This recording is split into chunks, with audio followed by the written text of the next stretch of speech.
Welcome to the CACFP training, Confidential Income Statements, Adult Daycare Program Sponsors, presented by the Oregon Department of Education Child Nutrition Programs.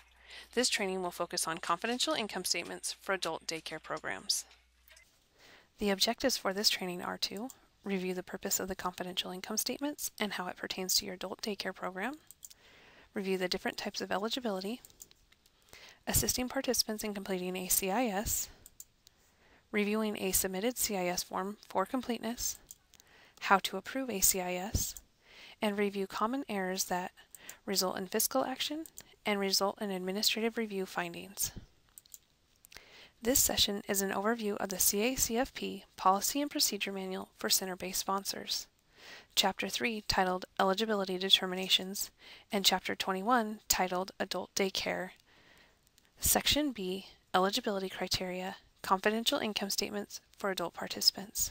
The link to this manual is located on the slides titled Resources, which is at the end of this presentation. The Confidential Income Statement is a tool for sponsors to use when determining eligibility. Participants can fall into three different eligibility categories: free, reduced priced, or above scale. From the determination of the eligibility category of each participant, the sponsor creates a unique reimbursement rate for the sponsor. Please note, if the sponsor has multiple sites, each site will have its own unique reimbursement rate based on the enrolled participant's determined eligibility. There are 4 key items when working with confidential income statements: the current confidential income statement, instructions for completing the CACFP CIS, current letter to the household, and current federal income eligibility guidelines. The confidential income statement is a 2-page document. Page 1 includes the application that participants or guardians will complete, and sponsors will approve the sponsor use only section. Page 2 includes information regarding determining monthly income, the federal income guidelines, privacy statement, and the non-discrimination statement. The instructions for completing the CIS is a document that includes the instructions for the participant or guardian on how to properly complete the CIS based on categorical eligibility and for all other households. It also includes an explanation of the Privacy Act statement and non-discrimination statement. The letter to the household is a fillable document that explains to the participants or guardian about the confidential income statements and who to contact if they need more information and how to fill out the form, or they have questions about CACFP. ODE CNP recommends that sponsors print out the current income eligibility guidelines provided to them. This ensures that the sponsor has the most current and up-to-date guidelines and can easily access the document when approving CIS applications. Sponsors can find confidential income statements, instructions for completing the CACFP CIS, letter to the household, and federal income eligibility guidelines in the following locations: the Oregon Department of Education's Child and Adult Care Food Program, or CACFP's public website, annual memo sent on or prior to July 1st to the listed food program coordinator and CNP web, ODE CNP Policy and Procedure Manual for Center-Based Sponsors, Chapter 3 Eligibility Determinations, and Chapter 21 Adult Daycare.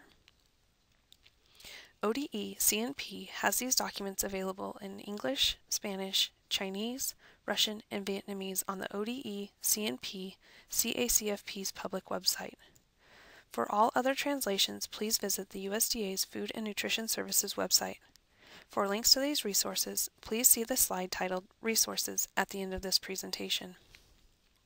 Sponsors that claim one or more participants in the free or reduced price categories must follow the following steps: distribute CIS and the letter to the households together to all participants at the time of enrollment and annually.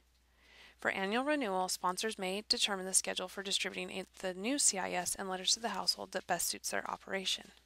Distribution of the new form sometime during the period of July through September each year may help ensure that a sponsor has a maximum number of CIS returned by participants or guardians to allow sponsor eligibility and approval by October 31st. Enrollment in a center or participation in CACFP cannot be contingent upon the participant or guardian completing a CIS. Sponsors are not required to have a CIS for each participant, and a participant cannot be required to submit a CIS. Without the CIS, the participant is automatically determined as above scale. There are two different ways to determine the eligibility when reviewing a completed confidential income statement. Categorical eligibility is determined when a participant or guardian provides a case number for SNAP, Supplemental Security Income, SSI, Medicaid, the Oregon Health Plan, or an indication the household receives Food Distribution Program on Indian Reservations, FDPIR, benefits. Income eligibility is determined when the household income has been provided by the participant or guardian for each individual in the home and the current federal income guidelines.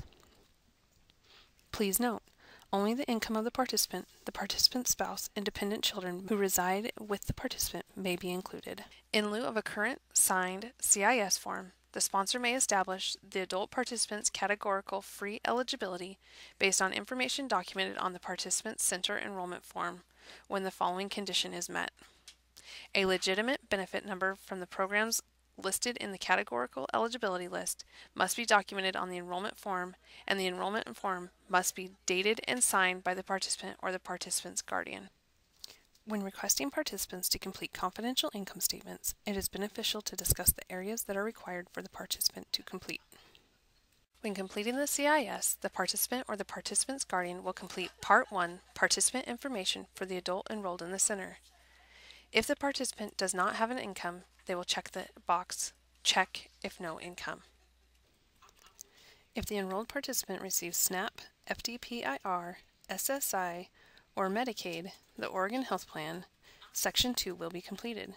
The participant or the participant's guardian will need to include the name of the benefit holder and the case number of the benefit received. Here are some reminders about case numbers listed in Part 2 of the application. An acceptable SNAP case number are 8 numbers and 1 letter, or 9 numbers, or a letter with numbers, and in the last section, a letter with numbers. A checkmark in the FDPIR box is an indication of the household participating in FDPIR. If an acceptable case number is listed, you do not look at the household income. The household is automatically free. If the participant does not receive benefits, the participant or participant's guardian will complete Section 3, Household Members and Gross Monthly Income. List only the participant, spouse, and the dependent children of the participant. Document the income per household member listed. If the participant or household members listed do not have an income, they will check column 6, No Income. The participant or the participant's guardian will then complete Section 4 by signing, dating, and listing the last 4 of the signer's Social Security number. If the signer does not have a Social Security number, they will need to check the box to the right which states, I do not have a Social Security number. Section 5, Racial and Ethnic Data, is optional for participants to complete. This is not a required section. Now we will review confidential income statements for completeness. If a participant returns a confidential income statement that is not complete, the form may be returned to the participant or participant's guardian for completion. An incomplete confidential income statement is automatically determined as above scale. First, we will review a return CIS using categorical eligibility. For a participant receiving SNAP, FDPIR, SSI, or Medicaid, also known as the Oregon Health Plan, the participant will have completed Sections 1, 2, and 4. If a participant completes Section 3, it does not have to be reviewed. When reviewing for completion, ensure that the case number is listed. Now we will review a return CIS using income-based eligibility. For participants who do not receive benefits, Sections 1, 3, and 4 will be completed. Reminder, if a dependent is listed in Section 3, does not receive an income, column 6 must be checked, or the participant or guardian can write 0 in the Section 3 for monthly income. When a household submits a CIS with 0 income entered in Section 3 and does not provide a current SNAP, SSI, Medicaid, also known as the Oregon Health Plan, case number, or an indication that the household receives FDPIR benefits, sponsors may approve the CIS in the free category. Like all complete income applications, 0 income applications are valid for 12 months from the date of the sponsor's eligibility official signs and dates the form. Participants must enter 0 or mark the box in Section 3, check if no income for all household members listed who do not receive an income. The CIS is considered incomplete if the section is left blank without other categorical eligibility information entered in Section 2. Section 5 must be signed, dated, and the last four of the Social Security number included, or the checkbox stating that the signer does not have a Social Security number. Finally, we will review how to approve a confidential income statement.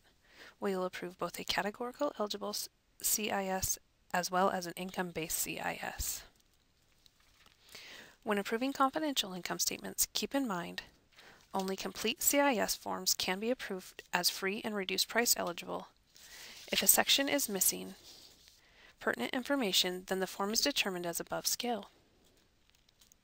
Sponsor officials may not complete any part of the household section of a CIS for participant or guardian unless the participant or guardian cannot read or write, has a disability and requires assistance, or request or requires sponsor assistance to complete the CIS for any reason identified by them.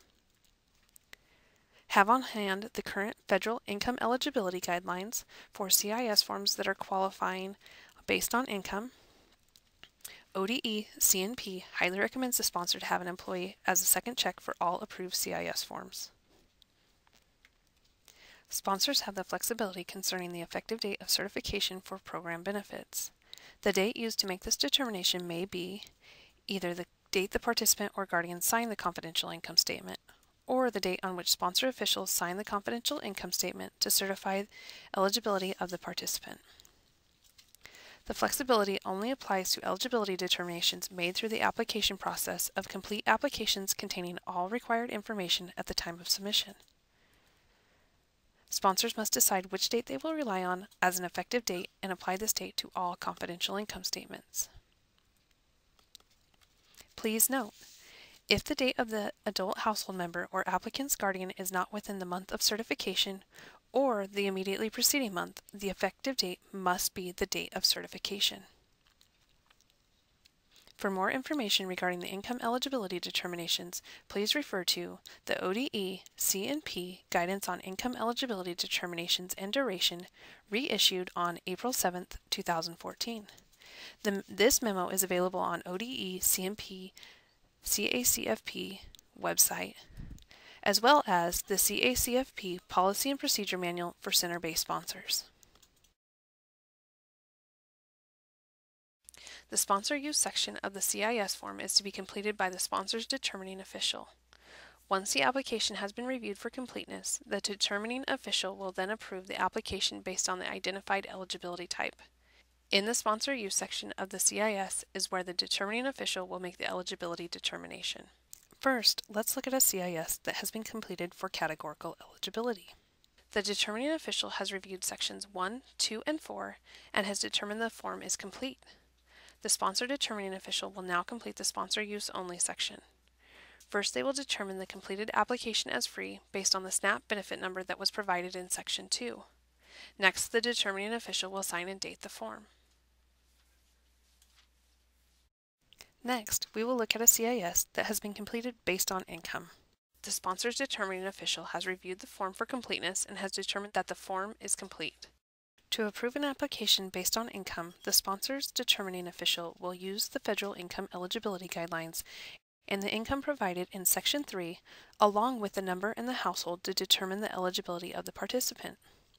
Each July, the federal government sets the income guidelines for free, reduced price, and above-scale eligibility. The guidelines are based on household income and household size. From Section 3 of the Complete Confidential Income Statement, it is determined that there are 3 household members with 2 receiving income and 1 has no income. The total income equals $2,000. The determining official will document the total household income and the number of household members in the sponsor use section. Check the total monthly income and compare on the income eligibility guidelines to determine if the applicant is counted as free, reduced price, or above scale. If income is above the amount in the reduced price meals table, then the income application is approved as above scale. If the income is at or below the amount in the reduced meals price table and above the amount in the free meals table, then the application is approved for reduced price. If the income amount is at or below the free meals table amount, then the application is approved as free. In the sponsor use only section, the determining official will now check the eligibility as free based on household income. The determining official will sign and date approved application. ODE CNP highly recommends the sponsors to have an employee as a second check for all approved CIS forms.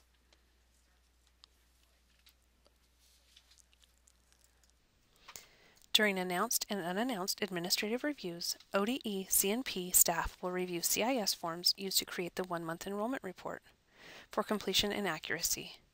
If errors are found resulting in overclaims, the sponsor may be required to return funds to ODE CNP.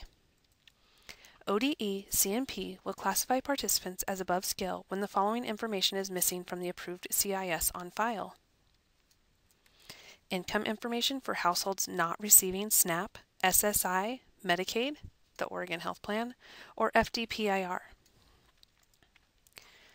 Last 4 digits of the Social Security number of the person signing the CIS or the checkmark that the signer does not have a Social Security number. A valid SNAP, SSI, Medicaid, Oregon Health Plan, case number for categorical eligibility. All household members not listed by name on income eligibility CIS forms. However, households may or may not include foster children when qualifying by income. Signature of participant or guardian.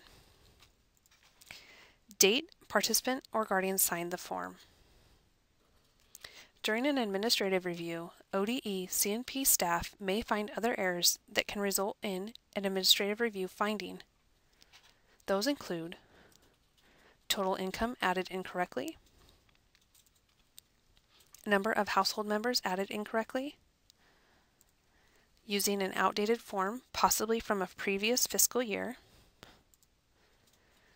free, reduced price, or above scale category not checked by sponsor, participant placed in the wrong eligibility category, CIS not approved, signed, and dated by sponsor eligibility official.